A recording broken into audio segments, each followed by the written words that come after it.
Halo guys, kembali lagi bersama gua Nandi. Pada video kali ini gua akan membahas film psikopat berjudul Chained. Gua kembali mengingatkan bahwa video ini akan mengandung banyak spoiler ya. Tidak lupa, gua selalu mendoakan agar kalian dan keluarga bahagia selalu. Oke guys, biar enggak kelamaan langsung saja kita mulai pembahasannya. Film diawali dengan skene yang memperlihatkan seorang ayah akan pergi bersama anak dan istrinya nonton bioskop, tapi si ayah tidaklah ikut menonton melainkan hanya mengantarkan anak istrinya saja. Karena terlalu banyak pekerjaan, ayah itu berkata bahwa ia tidak bisa menjemput mereka berdua. Maka dari itu, si istri disuruh untuk naik taksi saja daripada naik bis. Dengan alasan tingkat kriminalitas di dalam bis sangatlah tinggi. Setelah beberapa jam anak laki-laki dan ibunya sudah selesai menonton film.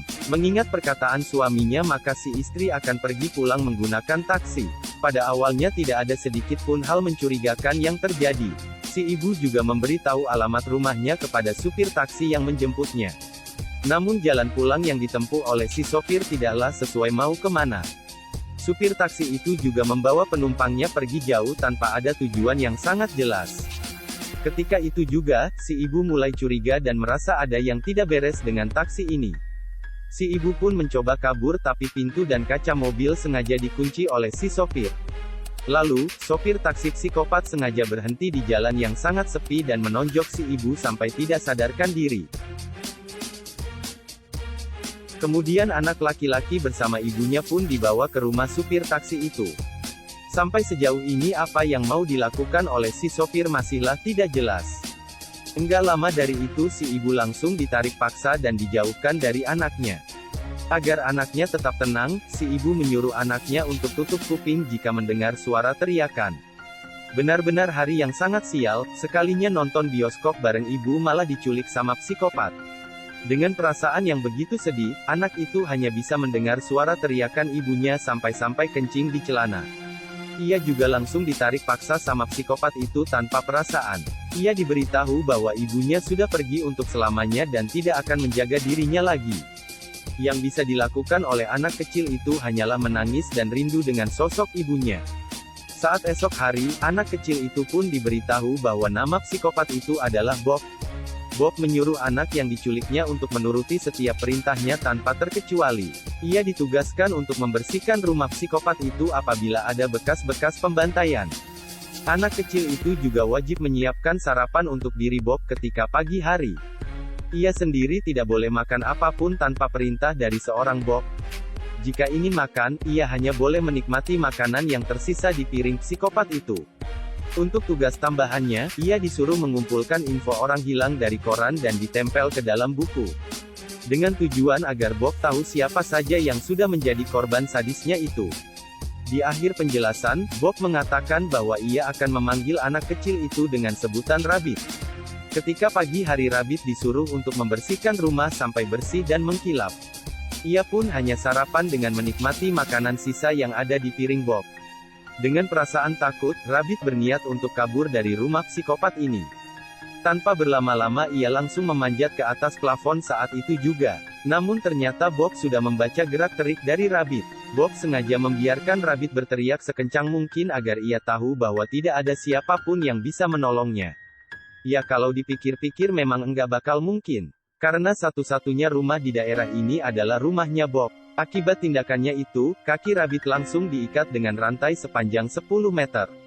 Agar memperketat keamanan, Bob juga sengaja memasang kamera CCTV di setiap sudut rumah. Setiap harinya Bob menculik wanita hanya untuk memenuhi nafsunya yang tidak tersalurkan. Jika sudah puas, korban-korban itu tentu saja dibunuh oleh Bob. Sisa-sisa perbuatan sadis yang dilakukan oleh Bob selalu menjadi tugas Rabbit untuk membersihkan. Selama 20 tahun, Rabbit pun tumbuh dalam kondisi mental yang tentu saja tidaklah baik. Yang dimana setiap harinya ia hanya mendengar teriakan manusia yang diculik oleh Bob. Anehnya, Bob tidak pernah menculik penumpang yang berjenis kelamin laki-laki. Ia tetap mencari uang sebagai sopir taksi biasa apabila mendapatkan penumpang laki-laki. Sampai suatu ketika ada seorang ayah dan seorang anak yang masuk ke dalam taksinya itu. Bob mendengar bahwa anak itu sedang berbentak-bentak dan dibuli oleh ayahnya sendiri. Dari ekspresinya, Bob merasa stres mendengar bentakan dari seorang ayah. Setibanya di rumah pun ia malah terus kepikiran dan bertanya-tanya kepada Rabbit. Rabbit ditanya apa saja hal-hal baik yang dilakukan oleh ayahnya sebelum ia diculik. Tapi Rabbit sendiri tidak bisa menjawab pertanyaan itu. Lalu Bob memberikan Rabbit buku anatomi manusia untuk dipelajari oleh Rabbit. Bob menganggap bahwa Rabbit adalah anaknya sendiri sekarang ini. Maka dari itu, daripada ia hanya menghabiskan waktu dengan kaki yang dirantai, lebih baik ia belajar tentang anatomi tubuh manusia. Jika Rabbit sudah menguasai apa yang ada di buku itu, Bob berjanji akan melepaskan Rabbit ke lingkungan bebas. Namun, Rabbit hanya ingin dipertemukan dengan ayahnya yang sudah ia rindukan. Bob yang kesal mendengar jawaban Rabbit pun langsung memperlihatkan foto ayahnya sudah bersama istri baru. Dengan kata lain, saat ini hanya ada Bob yang mampu menjaga Rabbit. Hari demi hari Bob melakukan penculikan sedangkan Rabbit sibuk belajar tentang anatomi manusia. Rabbit juga dirawat oleh Bob layaknya seorang anak bujang yang tidak bisa apa-apa. Untuk mengasah kemampuan Rabbit di setiap aktivitasnya, Bob selalu menanyakan soal-soal biologi. Selama 7.300 hari, Rabbit selalu menghabiskan hidupnya dengan mendengarkan jeritan para korban. Untuk menghibur dirinya, Bob selalu mengajak Rabbit untuk bermain kartu ajaib. Permainan kartu seorang psikopat juga tentunya paling beda daripada yang lainnya, yang dimana mereka berdua harus menebak identitas korban yang diculik. Baik itu terdiri dari nama, usia, dan juga sifat dari korban. Mayat-mayat yang menjadi korban Bob selalu dibersihkan oleh Rabbit dan dikubur di ruangan rahasia. Suatu malam, Bob mengalami mimpi buruk yang berkaitan dengan masa lalunya. Di dalam mimpi itu terlihat ayah Bob yang selalu menyiksa adiknya dan juga dirinya. Kakak selalu menjadi amuk-amukan dari ayahnya. Bahkan Bob juga disuruh untuk berhubungan badan dengan ibunya sendiri. Dengan alasan Bob tidak diperbolehkan untuk berkenalan dengan wanita. Hal gila di saat ia masih kecil membuat dirinya trauma dan tidak punya pergaulan sama sekali. Bisa dibilang sejak kecil ia sudah mempunyai tekanan batin yang luar biasa. Karena alasan itulah ia selalu mengincar wanita sebagai korban penculikannya. Esok harinya, Bob sengaja menculik seorang wanita malam untuk menjadi soal final bagi Rabbit. Bob membunuh wanita yang mabuk itu dengan membeset bagian lehernya. Lalu, ia memberikan pertanyaan kepada Rabbit bagian mana yang baru saja ia lukai. Dengan cepatnya Rabbit menjawab bahwa pisau itu mengenai urat leher yang bernama arteri karotis. Dari sini Bob semakin senang dengan tingkat kecerdasan Rabbit. Sebagai hadiahnya, Rabbit pun disuruh memilih salah satu gadis dari buku tahunan sekolah. Bob sengaja membiarkan Rabbit memilih agar bisa merasakan tubuh wanita untuk pertama kalinya. Tapi tetap saja, Rabbit tidak ingin menuruti perintah Bob. Ia tahu dengan memilih seorang wanita di buku itu maka Bob akan segera membunuh pilihannya. Bob yang melihat Rabbit ketakutan pun merasa kasihan dan langsung melepaskan rantai di kakinya. Untuk pertama kalinya dalam 20 tahun kembali merasakan berjalan tanpa ikatan rantai. Setelah itu Rabbit kembali dipaksa untuk memilih seorang gadis dari buku tahunan. Emang benar-benar yang namanya psikopat enggak pernah beres. Milih korbannya sendiri sudah kayak milih barang yang mau dibeli. Rabbit yang terus menolak pun pada akhirnya dipaksa oleh Bob untuk memilih lagi. Pada akhirnya pilihan Rabbit terjatuh kepada seorang gadis 18 tahun bernama Angie. Enggak pakai lama paket yang diorder oleh Rabbit pun langsung datang di rumah itu. Rabbit seketika itu juga langsung disuruh oleh Bob untuk melihat gadis pilihannya. Bob berkata bahwa ini merupakan ujian praktik bagi Rabbit untuk memberikan kepercayaan kepada Bob. Setelah diantar ke kamar, Bob menyuruh Rabbit untuk bersetubuh dengan Angie. Dengan ancaman apabila Rabbit tidak melakukannya, maka Bob sendiri yang akan menyelesaikannya. Dengan kata lain, setelah mantap-mantap dengan Angie, Rabbit dipaksa untuk membunuhnya. Lalu Rabbit pun ditinggal berduaan dengan Angie di kamar itu. Saat sedang berdua, Rabbit berkata bahwa ia sama sekali tidak ingin membunuh Angie. Karena ia tahu Angie bukanlah orang yang bersalah. Mendengar hal itu, Angie yang respek dengan Rabbit pun menawarkan untuk berhubungan badan jika Rabbit mau. Dengan senang hati apapun yang diminta Rabbit akan diberikan oleh Angie. Tapi hebatnya, Rabbit tidak mau apa-apa dari diri Angie. Namun tetap saja Angie memaksa Rabbit untuk menyentuh bagian apapun yang ia inginkan.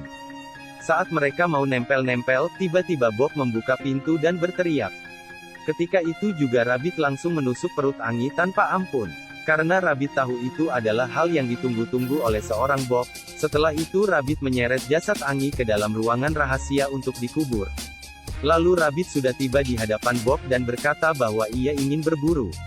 Pada esok hari Bob langsung menyiapkan pakaian pergi untuk Rabbit. Ia juga sengaja membelikan Rabbit sebuah kursi baru untuk duduk bersamanya sebagai seorang anak.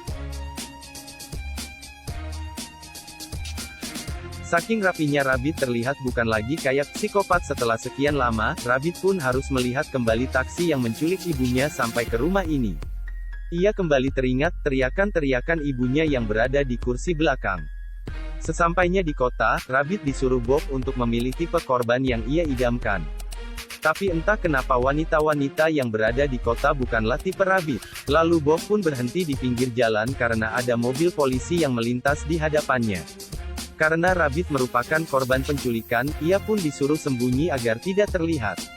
Ketika itu juga, Bob melihat pantulan cermin dan menyadari bahwa Rabbit menuliskan kata help di pinggir bodi mobilnya.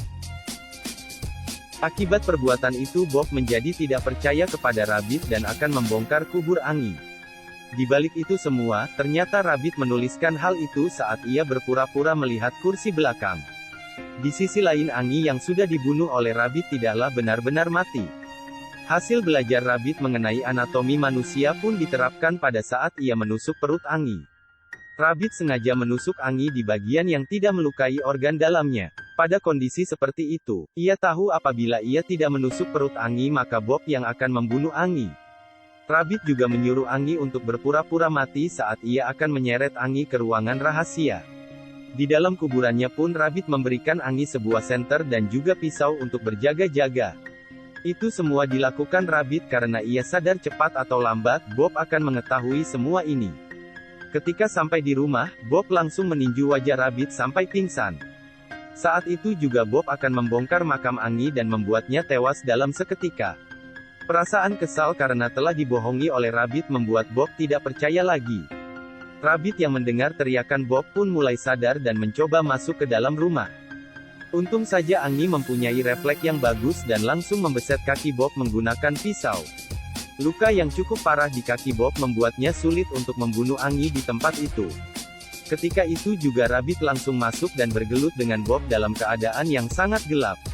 Sampai pada akhirnya Bob harus tewas ditusuk pisau oleh Rabbit di bagian arteri karotis. Angie yang tidak tahu apa-apa hanya bisa menyaksikan hal itu di depan matanya. Kemudian Angie yang diselamatkan oleh Rabbit pun mulai beristirahat di rumah itu. Sedangkan Bob yang telah dibunuh oleh Rabbit sudah dikubur di dalam ruangan rahasia. Singkat cerita, Rabbit menghampiri rumah ayahnya yang bernama Brad. Benar apa yang dilihat Rabbit waktu itu, ayahnya sudah memiliki keluarga baru dengan kehidupan yang lebih mewah.